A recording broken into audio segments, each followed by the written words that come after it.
What if the first 14 minutes of your morning already contained the seeds of every possibility you have been waiting for? Not just the money, the love, the opportunities you hope to attract, but the very identity of the one who already lives inside that reality. Most people don't realize it, but the way you wake up is not a small detail. It is the silent hand that paints the rest of the day. And for years, you may have been giving those first fragile moments away to stress, to scrolling, to thoughts of lack that repeat yesterday's story. You know the feeling. You open your eyes, and before you even take a conscious breath, your mind is racing through emails, bills, deadlines, and unsolved problems. You haven't even touched the day, yet already you are carrying the weight of yesterday. That is why life keeps repeating itself. Because the first moments of waking are not neutral. They are the most fertile ground of your mind. If you plant fear there, the day grows fear. If you plant doubt there, the day grows doubt. But if you dare to plant assumption, everything begins to change. Neville Goddard said that consciousness at the edge of waking is pliable, open, and impressionable. It is in these fragile minutes that you can impress the assumption of being the one you wish to be. And science now confirms what mystics always knew. Joe Dispenza explains that in the morning, your brain naturally enters the theta and alpha states, the same states children live in, where imagination and reality merge seamlessly. This is neuroplasticity at its most accessible. It is the doorway to transformation. Yet most of us walk through that doorway unconsciously, carrying our old self with us, again and again. But imagine what happens when you pause, when you give yourself 14 minutes to redirect this immense power. 14 minutes is nothing to the clock, yet it is everything to your destiny.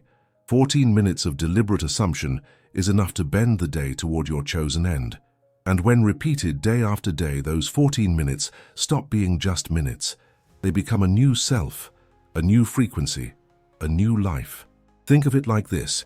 Just as a few minutes of sunlight on your skin can begin the synthesis of vitamin D, a few minutes of imaginal practice in the morning can begin the synthesis of a new identity. One touch of light transforms the body.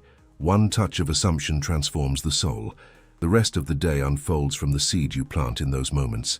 And so the question is no longer, will this work for me? The question is, what have I been unconsciously planting all this time?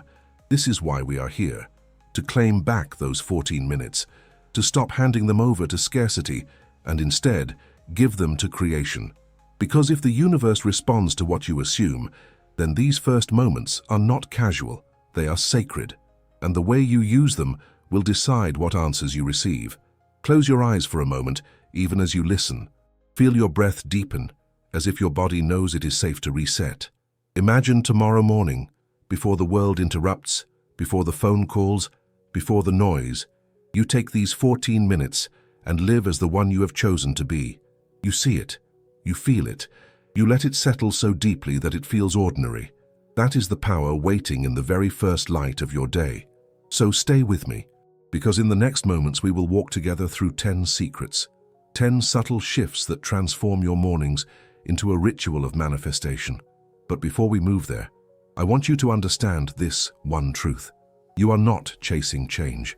You are planting it, and it begins the moment you wake. Secret number 1. The morning gate. Why your mind is most suggestible after sleep. There is a moment, just as your eyes open, when the mind is still suspended between two worlds. One is the dream you were just living, fluid and infinite. The other is the reality you have agreed to call today. In that fragile crossing, your mind is not yet armored by logic, defense, or habit. It is open, porous, impressionable. This is the gate that most people walk through unconsciously, carrying yesterday's troubles into a brand new day. Think of how mornings usually unfold. The alarm rings, and before your body even fully wakes, your hand reaches for the phone. Notifications pull you into headlines, images, opinions, and noise. Without realizing it, you have already chosen to let the world dictate your inner state. And once the state is set, the rest of the day often follows its momentum. It's not that the world is forcing itself on you, it's that your inner gate was left unguarded. Neville Goddard taught that the secret is to start from the end, to assume the wish fulfilled the very moment consciousness stirs. Because those minutes are not neutral. They are fertile soil. The mind has not yet remembered who it was yesterday. It is waiting for instruction, waiting for a command that will echo into the hours ahead. To step through the morning gate with fear is to hand over the entire day to scarcity. To step through it with assumption is to bend the whole day toward fulfillment. Modern science reveals why this is so. In those first waking minutes, the brain lingers in theta and alpha waves, states of relaxation and receptivity. Children live in these states more often, which is why they learn languages, habits, and beliefs so quickly. Adults usually touch these states in meditation or hypnosis, but the morning gives them to you naturally. It is a neurological window in which suggestion goes deeper, faster, and more lastingly. Protecting the first 14 minutes is therefore not about superstition or ritual for its own sake. It is about recognizing that you are standing at the gate of creation. What you allow in will set the vibration of your day. If you choose silence, you carry silence. If you choose gratitude, you carry gratitude. If you choose lack, lack multiplies. This is why some lives feel stuck on repeat. The same assumptions are planted each morning, and the same harvest appears each night. Imagine walking through a garden at dawn, the soil still wet with dew, ready to receive. Whatever seed you drop in at that moment will find the richest ground. Later, when the sun is high, the soil will resist, hardened by heat and distraction. Your mind is that garden. The morning is that dew. And you are the gardener who has been given the chance each day to decide what will grow. So pause and reflect. What seeds have you been planting without even knowing? And what would happen if, starting tomorrow, you chose to plant something different, something higher, something that belongs to the one you truly are? Secret number 2, shift from waking up to the world to waking up as God. Most people open their eyes and immediately step into a world of demands. The phone screen lights up with reminders, messages, obligations. The mind begins its list. What must be solved, what is still broken, what might go wrong. In those first moments, identity is unconsciously chosen, not the creator of reality, but the reactor to circumstances. You wake up not as yourself, but as a servant of problems. And once that role is accepted, the day bends around it, repeating the same pattern of survival. Neville Goddard revealed a different entry into the day. He said the world is nothing more than yourself pushed out. Every experience you meet, every face, every challenge, every opportunity, none of it exists apart from the consciousness that gives it shape. If this is true, then the moment of waking is not meant to be spent adjusting to the world. It is meant to be the moment where you declare the world that must appear. The shift is subtle but absolute. Instead of asking, "What is the world doing today?" you ask, "Who am I today?" And in that choice, creation begins. Notice how radically different this feels. To wake up to the world is to wake up as an effect. To wake up as God is to wake up as the cause. One is a chain around your energy. The other is freedom, waiting in silence. Most people resist this truth because they believe their circumstances define them. But Neville insisted, identity is never proven by facts. Identity is assumed. The world only reflects what has already been chosen in secret. This is why the morning is so sacred. When you step into it unconsciously, you reinforce the same version of self, scarcity self, anxious self, inadequate self. But when you step into it consciously, you wear the garment of the one who already has, who already is. That subtle shift is not wishful thinking. It is creation, because the outer world cannot resist the authority of an inner declaration. Think of an actor stepping onto the stage. The script does not wait for proof of his role. The moment he assumes it, the play bends around his presence. In the same way, the moment you awaken into identity, the day begins to organize itself according to that assumption. If you wake as a struggler, life shows you more struggle. If you wake as a creator, life bends to creation. This is the invitation that waits at dawn. Not to wake up into yesterday's weight, but to wake up as the higher self that was always hidden beneath it. The self that does not ask whether it deserves, whether it can, whether it should. The self that simply declares, "I am." Secret number 3, the 14-minute imagination drill. Imagination is not a game. It is not fantasy or escape. Imagination is creation itself. Neville Goddard said, "Imagination creates reality," and these are not poetic words. They are the most practical law of consciousness. Yet most people treat imagination as if it were something unreal, something to play with briefly before returning to what they call the real world. But what if the world outside is nothing more than the echo of the world inside? Then the real work is not in chasing results, but in engraving the inner scene so deeply that it cannot help but unfold in time. This is why the 14-minute imagination drill holds such power. In those first waking minutes, when the mind is soft, you choose one simple scene that represents the life you long to embody. Not a complicated story with dozens of details, just one vivid fragment. It could be the sound of someone congratulating you, the feel of a hand in yours, the sight of a number on your bank account, the sense of freedom as you walk into your new home. Whatever it is, it must be short enough to repeat and rich enough to feel. Most people struggle here because they confuse imagination with pretending. They think, if I don't see it outside, then I am lying to myself. But imagination is not lying, it is planting. When you close your eyes and live that scene again and again, you are impressing it onto the subconscious as a fact. And the subconscious does not argue, it accepts what is felt to be real. Repetition makes it natural. Naturalness is the signal that the seed has taken root. Picture an ancient seal pressed into wax. The first time the impression may be shallow, faint, easy to erase, but each repetition engraves deeper until the mark becomes undeniable. The wax cannot resist it. Your imagination works the same way. Each morning as you replay that chosen scene, you carve it deeper into the inner substance of reality. And once engraved, it begins to call forth outer circumstances that match its design. The secret here is not intensity, but familiarity. You do not need to force emotion or strain to believe. You simply return to the same scene, calmly, repeatedly, until it feels as natural as remembering yesterday. At first it may feel strange, but slowly it becomes normal. And once it is normal inside, it must eventually become normal outside.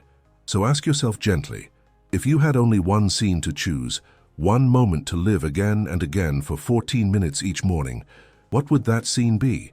That choice is not fantasy. That choice is creation. And when it feels ordinary, when it feels like home, you will know the world is already bending to receive it. Secret number 4, train the body to follow the mind. There is a reason so many people begin their mornings with hope and end their evenings in defeat. The mind may choose a new state, but the body often refuses to follow. The body is a library of yesterday's emotions. It carries the fear, the doubt, the scarcity, the stress of all the days before. Joe Dispenza reminds us that emotions are nothing more than chemical records of the past, and the body has been trained to repeat them automatically. So even when the mind whispers, "I am abundant," the body still trembles with the chemistry of lack. This is why the transformation feels like a struggle, not because the new self is impossible, but because the old self is chemically alive. When you first begin your 14 minutes of assumption, the body may resist. It may feel restless, anxious, or heavy with disbelief. That resistance is not failure. It is simply memory. The body has been conditioned to wake into survival, and survival has a rhythm of its own. But in the quiet of those minutes, you have the opportunity to retrain it. The breath is the bridge. As you breathe deeply, slowly, and with intention, the nervous system begins to relax. The old chemical storm calms, and in that stillness, the body becomes open to a new instruction. Think of it as teaching the body a new language. If yesterday it spoke the language of fear, today you whisper the language of freedom. If yesterday it was fluent in stress, today you introduce the rhythm of peace. At first it resists, just as anyone resists a new tongue. But with repetition it learns. It begins to associate the new imaginal scene not just with thought, but with sensation. And sensation is what convinces the subconscious that something is real. This is the essence of embodiment. It is not enough to think the thought or see the image. The body must feel it, must surrender to it, must live it as if it were already so. That is why 14 minutes are enough, not because of the number itself, but because of the depth of alignment between mind and body. Each breath is a signal. Each release of tension is a surrender of the old state. Each wave of calm is the body saying, "I remember, I am this now." Over time, the body stops protesting. It stops clinging to the emotions of lack and begins to anticipate the emotions of abundance. It begins to crave freedom instead of fear, love instead of anxiety, trust instead of control. The body becomes the proof of the mind's assumption. It becomes the living evidence that the state has been accepted. And when body and mind walk together in the same direction, the world has no choice but to follow. So, in those 14 minutes, let the breath soften the body. Let it release the grip of yesterday. Let the mind lead and the body learn. Because once the body agrees, the new self is no longer an idea. It is a living presence already awake in you. Secret number 5. The identity swap from scarcity, self to assumed self. There is a hidden fear that arises in almost everyone who begins this path. The question whispers, am I lying to myself? You imagine wealth, yet the bills remain. You imagine love, yet loneliness lingers. You imagine health, yet symptoms still speak. The mind insists, this is pretending. But Neville Goddard was clear. Assumption is not a lie. It is a shift of state. You are not fabricating something untrue. You are choosing the self from which truth will be born. Identity is never proven by facts. Identity is always chosen first. An actor does not wait for the world to recognize him before stepping into his role. He assumes the role, and the play bends around that assumption. In the same way, you do not wait for the world to confirm your worth before declaring, I am worthy. You do not wait for the account to overflow before saying, I am abundant. You do not wait for the embrace before declaring, I am loved. To wait is to give power to circumstances. To assume is to reveal that power was always within you. The scarcity self is skilled at survival. It is built from years of repetition, years of fear, of doubt, of compromise. It is familiar, and because it is familiar, it feels safe. But familiar does not mean true. Familiar does not mean final. The assumed self, the one you long to embody, is not waiting to be earned. It is waiting to be chosen. And once chosen, reality must rearrange to reflect it. Imagine 2 garments hanging in your closet. One is old, tattered, stained by memory. The other is new, untouched, perfectly fitted for who you truly are. Each morning, you stand between them. Most people, out of habit, reach for the old one. It feels comfortable, though it does not honor them. To choose the new garment may feel strange at first, almost dishonest. But with each day, it begins to feel natural. And one day, without effort, the old garment no longer tempts you. It has lost its claim. This is the identity swap. It is not about proving anything to the world. It is about daring to wear the new self long enough for it to feel ordinary. Once it feels ordinary, the world has no choice but to confirm it. Because the world is yourself pushed out. It cannot resist what you have already embodied. So when the doubt whispers, you are lying, remember, you are not lying. You are learning to speak the language of your true self. You are choosing the state that already belongs to you. And when you persist in that choice, the scarcity self fades, and the assumed self becomes the only self that remains. Secret number 6. Collapse the old story before it runs the day. Every day is new, yet most people live as if it were only a continuation of yesterday. They carry the same thoughts, the same memories, the same insecurities, and so the same patterns play again and again. It is as though the past writes its signature across the present before the present even has a chance to speak. This is why change feels distant. Not because the new self is unreachable, but because the old self keeps claiming authority. Neville Goddard said, "Die to the old man." To collapse the old story is to refuse to let yesterday's script write today's lines. You cannot walk into a new role while still clinging to the old dialogue. The mind may resist, saying, "But this is who I am. This is my truth. This is my history." Yet truth is never bound to history. Truth is what you choose now. Every identity from the past is only a memory rehearsed so often that it feels permanent, and memory has no power unless you give it permission to return. Think of a chalkboard after a long day of lessons. Equations, words, and drawings fill its surface. Left untouched, tomorrow's lessons will be clouded by yesterday's marks, but with one sweep, the board is cleared, clean, ready for something new. Your consciousness works in the same way. Before you plant the seed of a new assumption, you wipe away the residue of the old. You declare, even silently, that chapter is finished. That identity is no longer mine. That story has ended. This collapse is not violent. It is not about rejecting or hating the past. It is about releasing it. It is about letting the weight drop so you can step lightly into the present. The old self will try to return. It will whisper, "Remember when you failed? Remember when you were rejected? Remember when you could not?" But you do not owe loyalty to those voices. They are echoes, nothing more. Echoes cannot create. They can only repeat. In the morning gate, when the soil of the mind is fresh, collapsing, the old story is like clearing the ground before planting. Without this clearing, the new seed falls among weeds. With it, the new seed finds open earth, ready to receive. And once the new has been planted, the old no longer has a place to grow. So each morning, before you step into your chosen self, remember this truth. You are not bound to yesterday. The collapse of the old story is not the loss of who you are. It is the unveiling of who you have always been beneath the layers of memory. And when the old story finally dissolves, you will discover that it was never truly holding you. You were holding it. Secret number 7. Naturalness is the goal, not intensity. Many seekers fall into the trap of force. They imagine that the more passion, the more energy, the more intensity they pour into their visualizations, the faster their desires will appear. They strain, they push, they even exhaust themselves in an attempt to make the invisible tangible. But Neville Goddard was clear. The true test is not intensity. The true test is naturalness. Naturalness means the assumption has been accepted, not as a dream or as a hope, but as a normal fact of being. When something feels natural, it requires no effort to sustain. You do not need to remind yourself every moment of the day that you are breathing. You do not need to convince yourself you are human. These states are natural, and because they are natural, they carry no resistance. This is the level of ease that manifestation requires. When you try too hard, when you attempt to summon great emotion or strain for belief, you are secretly affirming that what you desire is distant. The very effort testifies to separation.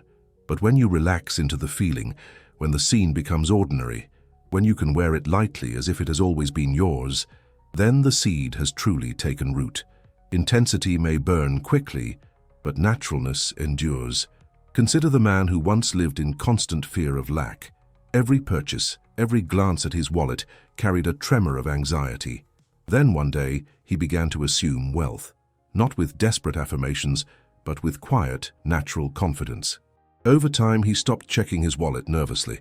He no longer counted every coin or second-guessed every expense. Wealth felt normal, as if it had always been present, and soon the outer world mirrored that inner ease. This is the paradox. Manifestation does not come from straining to feel more.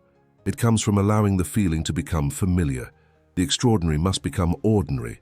The dream must become memory. And the more effortlessly it settles into your being, the faster it hardens into fact.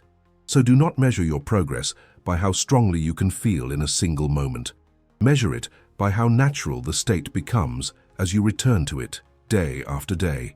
When it feels like home, when it feels like the most obvious thing in the world, then you can rest, because the world will soon confirm what you have already accepted in silence. Secret number 8. The emotional imprint principle. Thought alone does not shape reality. Words repeated without feeling remain shallow, like seeds scattered on stone. What truly impresses the subconscious is not the phrase you repeat, but the emotion that accompanies it. Neville Goddard insisted that feeling is the secret. Science now echoes this truth. Emotions combined with repetition create the deepest learning, the most durable memories, the most powerful transformations. This is why the 14 minutes each morning are not about reciting lines with mechanical effort. They are about merging thought with feeling, image with emotion.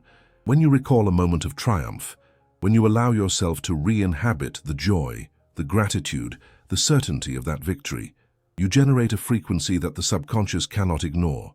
And when you merge that emotional charge with your imaginal scene, the subconscious accepts it as fact. It becomes a memory of the future, carried in the body as though it has already happened. Imagine glue waiting to bond two surfaces. On its own, it remains weak, unstable, easily undone. But when heat is applied, the glue softens and binds with permanence. Emotion is that heat. It makes the impression stick. It transforms imagination from passing image into living conviction. Without it, the scene fades like a dream. With it, the scene remains, etched into the fabric of the self. This is why the quality of emotion matters more than the number of repetitions.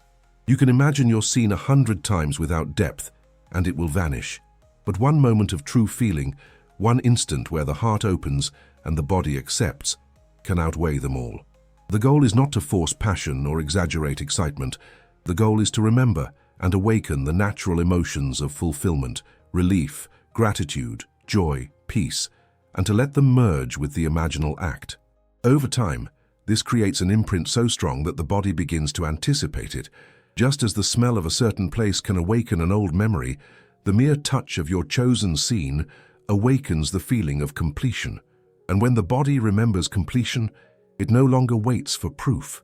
It begins to live as though it is already true, and what is lived inwardly cannot be withheld outwardly. So let your words and images be infused with emotion. Let your imagination burn with the warmth of victory, the ease of love, the calm of abundance. For it is not the scene alone that transforms, it is the emotional imprint that binds it to the soul. Secret number 9. Anchor the state with a morning ritual object. One of the greatest challenges of morning practice is not entering the state, but carrying it with you into the day. For many, the imaginal act feels vivid and alive in those first 14 minutes, yet fades once the noise of the world begins. This is why symbols, anchors, and small rituals have held such power in every tradition. They are reminders in the visible world of what is already chosen in the invisible. Neville Goddard spoke often of physical symbols as extensions of inner states. The outer object does not create the feeling, it preserves it. It is not the source of power, but the reminder of it. By linking a simple object or gesture to the state assumed in the morning, you create a bridge between the silence of practice and the motion of the day. Each time you return to the object, the state awakens. It could be something as ordinary as a cup of coffee, a watch on your wrist, a touch of your hand to your chest. What matters is not the object itself, but the meaning you impress upon it. When you drink that coffee, you're not only drinking warmth, you are sipping abundance. When you glance at your watch, you are not only checking the hour, you are remembering that time itself bends to your assumption. When you touch your chest, you are not only feeling your heartbeat, you are confirming that the identity you chose in silence still lives within you. Think of it like carrying fire from the hearth. In ancient times, families would preserve the embers of the night's fire in a small container, carrying it with them so that the flame could be reignited wherever they went. In the same way, your ritual object carries the ember of your morning assumption into every moment that follows. When the noise of the world tries to cool it, the anchor reminds you that the flame still burns. This practice ensures that the state does not remain confined to the sacred minutes of dawn. Instead, it weaves itself into your routine, hidden in plain sight, until it becomes natural to live from that vibration without effort. What began as an exercise becomes identity. What began as a symbol becomes truth. So consider the quiet strength of choosing one object, one gesture, one anchor, and letting it serve as your silent companion. Through it, you do not chase the feeling of your new self. You simply remember, and in remembering you remain.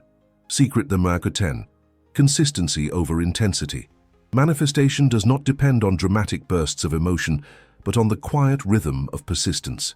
Neville Goddard taught, persist, and it will harden into fact. One intense visualization may inspire, but it is the steady return to the state each morning that engraves it as truth. Think of the body. One workout changes little, but daily movement reshapes it over time. Consciousness works the same way.